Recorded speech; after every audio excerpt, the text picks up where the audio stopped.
कहानी की शुरुआत में हम एक बूढ़ी औरत एडना को बड़ी अजीब हालत में खड़ा हुआ देखते हैं। ऐसा लग रहा था कि उसे कुछ याद नहीं आ रहा और हैरत से वो पीछे मुड़कर देख रही थी और फिर थोड़ी ही देर में वो अपने घर से गायब हो गई। किसी को कुछ पता नहीं था कि वो कहाँ चली गई। जिसके बाद हम एडना की बेटी और उसकी बेटी सैम को देखते हैं, क्योंकि इन लोगों को खबर मिल गई थी कि वो अचानक गायब हो गई है। इसलिए एडना की बेटी सैम के साथ अपनी माँ के घर आ रही थी, जो शहर से दूर जंगल में था। वहाँ पहुँचकर इन्होंने देखा कि दरवाजा अंदर से बंद है, जिस पर इन्हें काफी हैरत हुई कि अगर वो गायब है तो दरवाजा अंदर से बंद कैसे है। पर फिर भी जैसे तैसे ये दरवाजा खोलकर अंदर आ जाती है, पर एडना इन्हें कहीं दिखाई नहीं देती। और करें बात घर की, वहाँ के हालात भी काफी अजीब थे, क्योंकि हर तरफ काले रंग की फंगस लगी हुई थी, जैसे फफूंद वगैरह जो गंदगी से लगती है। फल भी गल सड़ गए थे। साथ ही पूरे घर में अलग अलग जगह पर कागज बिखरे हुए थे, जिस पर कुछ न कुछ लिखा हुआ था। ऐसा लग रहा था कि सदियों से उसकी मोम ने यहाँ की साफ सफाई नहीं की और वो काम करना ही भूल गई है। पर अब इन्होंने पूरा घर चेक किया। अपनी मोम की ना मिलने पर एडना की बेटी रिपोर्ट करवाने पुलिस के पास गई, जहाँ पर पुलिस एडना की बेटी से कुछ सवाल करती है कि आपकी एडना के साथ आखिरी बार बात कब हुई थी। जिसके जवाब में वो कहती है कि ज्यादा ही टाइम हो गया है, तकरीबन कई हफ्ते। जिस पर पुलिस उनसे एडना की तस्वीर लेकर कहती है कि हम उन्हें आज से ढूंढने की कोशिश करते हैं। बाकी अगर आपको भी कुछ पता चले तो हमें बता दीजिएगा। घर में एडना की नवासी सैम एडना के कमरे में आई कुछ सामान रखने, जहाँ उसे एक ऐसी अलमारी दिखी जो किसी स्टोर रूम की तरह थी, जिसके अंदर सैम चली जाती है। और जब वो वहाँ से बिस्तर उठा रही थी तो यहाँ की दीवारों पर भी वो वैसी काली फंगस देखती है जैसी पूरे घर में लगी हुई थी। पर इस चीज को नजरअंदाज करके वो बाहर आ गई। तभी यहाँ उसकी मोम आ गई, जो सैम को कहती है कि तुम्हारी जॉब का क्या होगा, तुम यहाँ मेरे साथ तो आ गई हो, पर क्या इतनी छुट्टियाँ तुम्हें मिल जाएंगी। जिस पर सैम कहती है मोम, वो बात ये है कि मैंने वो फुल टाइम वाली नौकरी छोड़ दी है। मैं अब एक ऑनलाइन काम करके अपना गुजारा चला रही हूँ, जो काम मैं घर बैठकर भी कर सकती हूँ। इनकी बातों से हमें अंदाजा हो गया कि दोनों एक साथ नहीं रहती। इसके अलावा एक माँ और बेटे का जैसा रिश्ता होता है, इनका वैसा नहीं था। ये ज्यादा एक दूसरे से बात नहीं करती। पर अगले दिन सैम, उसकी मोम, पुलिस और आस पड़ोस के लोग जंगल में जाते हैं ताकि एडना को ढूंढ सके। इन्होंने काफी खोज की लेकिन कोई फायदा नहीं हुआ। जिसके बाद ये लोग घर आ गए और सैम की मोम साफ सफाई करने लगती है। रात के वक्त सैम एडना के पड़ोसी लड़के से बात करने लगी। पूछती है, क्या तुम इस घर में आया जाया करती थी मेरी नानी के पास, और आखिरी बार तुम्हारी बात कब हुई उनसे। जिस पर वो लड़का कहता है कि पहले आता रहता था और अब तो काफी वक्त हो गया उनसे मेरी बात नहीं हुई, क्योंकि मेरे डैड ने सख्ती से मना किया था कि मैं एडना और उसके घर से दूर रहूं। जो जानकर सैम को काफी हैरत हुई कि आखिर ऐसा क्यों कहा इसके डैड ने। अब इससे पहले वो इसकी वजह पूछती, वो पड़ोसी लड़का वहाँ से चला गया। जिसके बाद सैम आकर अपनी मोम से एडना के बारे में बात करने लगती है। जिस पर उसकी मोम का कहना था कि मोम यानी एडना पिछले काफी वक्त से अजीब बर्ताव कर रही थी। वो सच में चीजें भूलने लगी थी, क्योंकि कुछ हफ्ते पहले मेरी मोम से बात हुई। वो मुझे बता रही थी कि मुझे ऐसा लगता है जैसे घर में कोई घुस आया है। पहले तो ये बात सुनकर मुझे भी अजीब लगा, इसलिए मैंने पड़ोसियों से बात की। तब उन्होंने मुझे बताया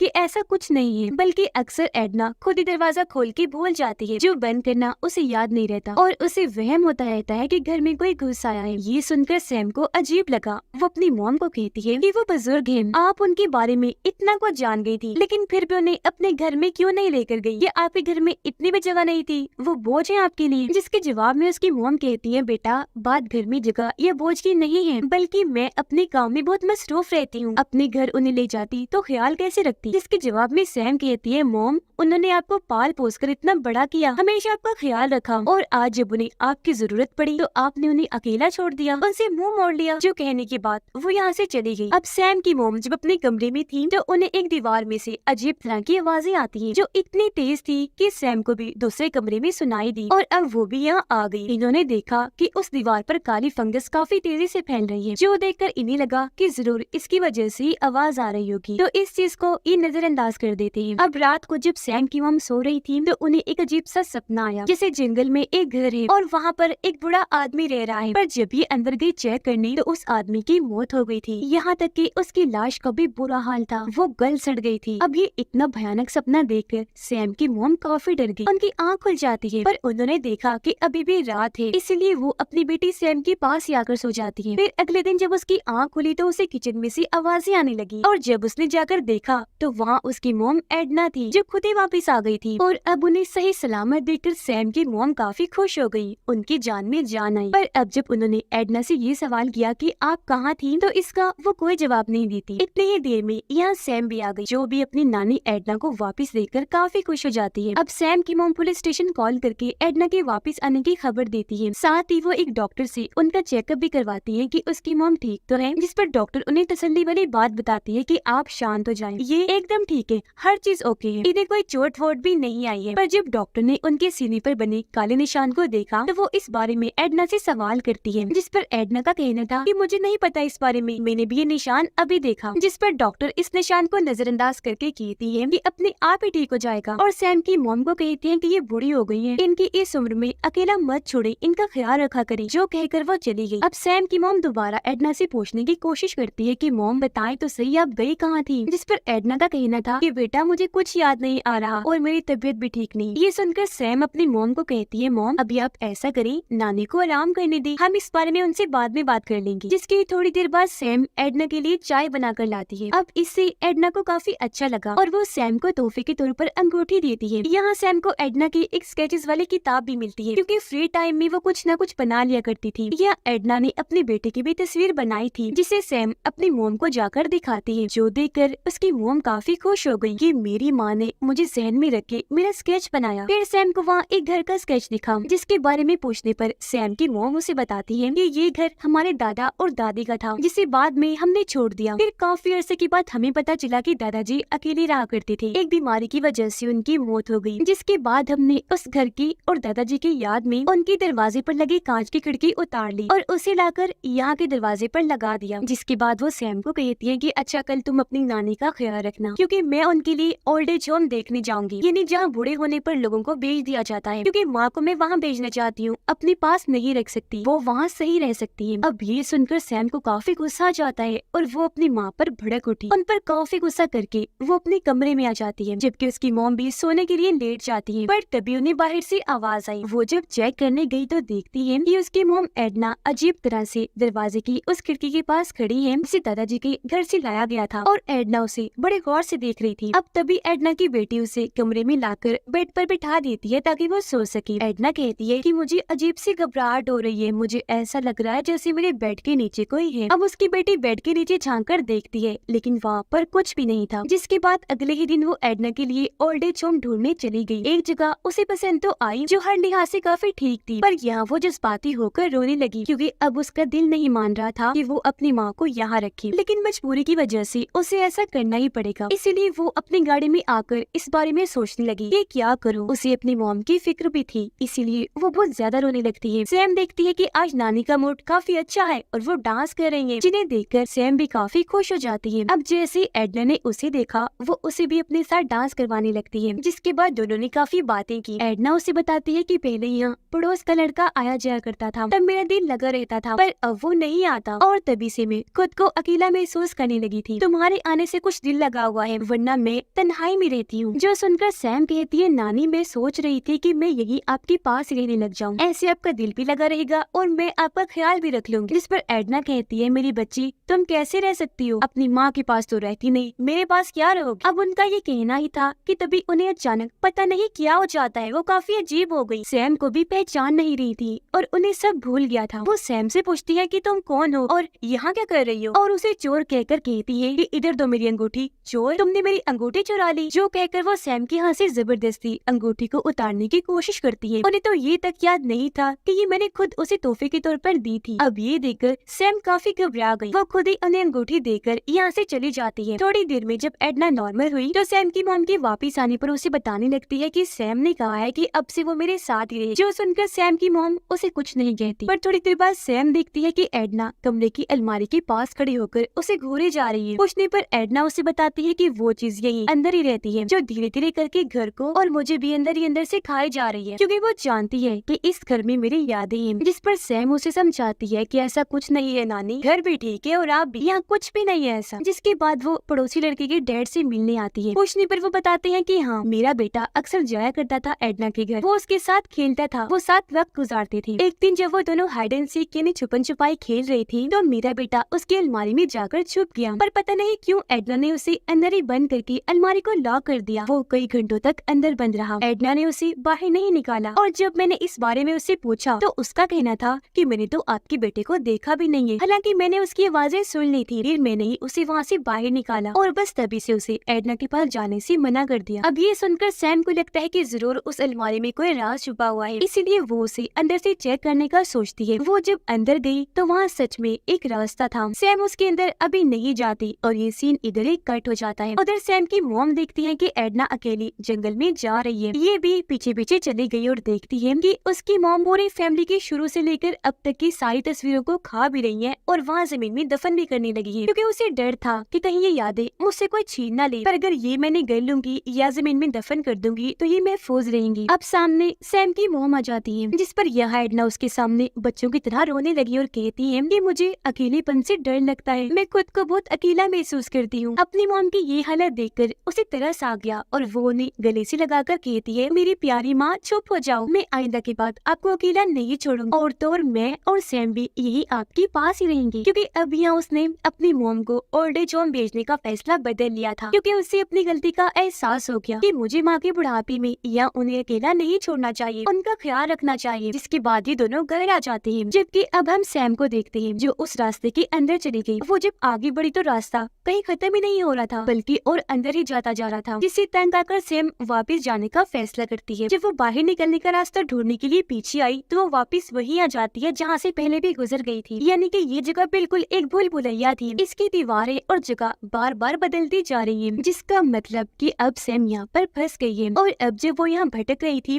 तो उसे यहाँ एडना के लिखे हुए कुछ नोट्स मिलते हैं जो सारी हेल्प इन्हीं मदद की थी, जिससे हमें पता चला कि जब एडना गायब हुई थी तो वो दरअसल यही आकर फंस गई थी। इसीलिए तो सैम और उसकी मोम को घर की दीवारों से आवाजें आया करती थी जो मदद के लिए एडना ही कर रही होती थी। अब जब सैम दोबारा आगे बढ़ी तो देखती है कि अब ये रास्ता और छोटा होता जा रहा है, क्योंकि दीवारें नीचे आ रही थी, जिससे अब सैम को झुककर चलना पड़ रहा था। उधर सैम की मोम किसी तरह एडना को नहलाने के लिए वॉशरूम में लेकर गई, जहाँ वो देखती है कि एडना के जिस्म पर जो काला निशान था वो अब फैलते फैलते काफी बड़ा हो गया है, जो एडना को इतना बुरा लग रहा था कि वो उसे खरोच कर हटाने की कोशिश कर रही थी, जिससे सैम की मोम काफी हैरान रह गई। पर अब यह एडना उसे बिना बताए वहाँ से उठी और चली जाती है। अब क्योंकि बार टब का पानी खुला हुआ था तो वो बहकर पूरे घर में फैल रहा था। वो पानी फिर एक हीटर में चला गया, जिससे वहाँ शॉर्ट सर्किट हुआ, इन्हीं बिजली की खराबी और पूरे घर की लाइट चली जाती है। उधर सैम की फोन में सिग्नल ही नहीं आ रही थी, इसलिए वो काफी घबरा गई। उसे समझ नहीं आ रही थी कि यहाँ से निकलने के लिए अब मैं क्या करूँ। जबकि उधर एडना एक बार फिर से काफी अजीब हो गई। वो दोबारा सब कुछ भूल जाती है, अपनी ही बेटी से सवाल करती है कि तुम कौन हो, मैं तुम्हें मार दूंगी। उसके हाथ में चाकू था और अब जब वो उसे मारने आगे बढ़ी, सैम की मॉम ने देखा कि उसकी स्किन यानी कि जिल्द धीरे धीरे करके उतरती जा रही है, जिससे वो काफी भयानक दिखाई दे रही थी। और अब अपनी मॉम का ये रूप देखकर अपनी जान बचाने के लिए वो वहाँ से भाग गई, लेकिन हड़बड़ी में वो भी उसी भूल भुलैया में आ जाती है। जब आगे बढ़ी तो वहाँ उसे सैम मिल जाती है। दोनों माँ बेटी एक दूसरे के गले से लग जाती है कि शुक्र है वो मिल ही गई। सैम की मॉम को भी अंदाजा हो गया था कि ये जगह भूल भुलैया है, इसलिए वो दीवार तोड़ने लगी यहाँ से बाहर निकलने के लिए। इतनी ही देर में एडना भी यहाँ घुस आती है, जिसकी हालत काफी अजीब लग रही थी। और अब इससे पहले वो हमला करने इनकी तरफ बढ़ती, ये दीवार को जल्दी से तोड़कर वहाँ से बाहर आ जाती है। सैम के पीछे ही एडना भी थी जो उसे पकड़ के हमला कर देती है और अब वो सैम के ऊपर आकर उसे मारने की कोशिश करने लगी। पर अपनी बेटी को बचाने के लिए उसकी मोम एडना के सर पर लोहे की पाइप से वार करती है, जिससे वो वहीं गिर गई। और अब सैम की मोम उसे लेकर यहाँ से निकलने ही वाली थी कि तभी उनकी नजर उसे कांच की खिड़की पर जाती है जो दादाजी के घर से लाकर यहाँ लगा दी थी। उसे देखकर सैम की मोम को याद आया कि कैसे मेरे दादाजी अकेलेपन की वजह से उस घर में तड़प कर मारे गए, जिनके सपने अक्सर मुझे आया करते थे। तो ये सोचकर वो जज्बाती हो गई और अब उसने फैसला कर लिया था कि दादाजी की तरह मैं अपनी माँ को अकेला नहीं छोड़ूंगी। वो हिम्मत करके अपनी माँ के पास आई और किसी छिलके की तरह उनके बालों समेत सारी जिल्द उतार देती है, जिसके अंदर से काले रंग की एक एंटिटी निकलती है। यानी वो कोई अजीब सा ही क्रिएचर लग रहा था। उसका चेहरा इंसान जैसा था लेकिन जिस्म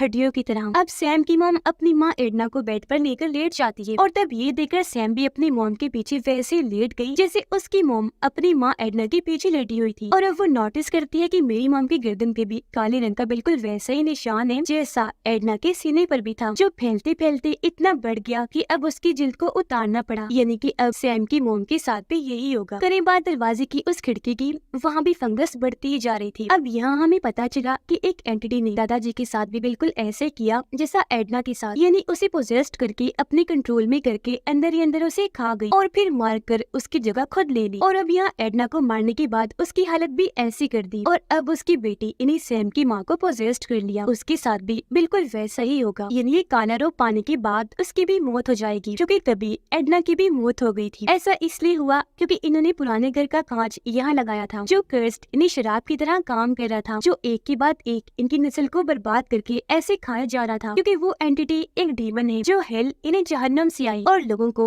ऐसे मारकर ताकतवर बनना चाहती है। और अब जाहिर है सैम की मोम के बाद उसका भी यही हाल होगा, यानी सैम का। पर अगर वो इस घर से चले जाए तो बच सकते हैं, पर यहाँ उनके लिए सबसे जरूरी चीज होगी अपनों का साथ, तभी वो हर तरह के मसले से लड़ सकते हैं। जैसा कि सैम की मोम अपनी माँ एडना से दूर रहती, ये साथ मिलकर नहीं रहते थे और ऐसी इनकी जिंदगी मसलों में ही एक दूसरे से दूर रहकर गुजर रही थी। तो हमारी जिंदगी में सबसे जरूरी अपनों का साथ है, जिस भी हाल में है उनके साथ रहे, प्यार बांटे और उनका ख्याल रखें। और इसी के साथ इस फिल्म की कहानी यहीं पर खत्म हो जाती है।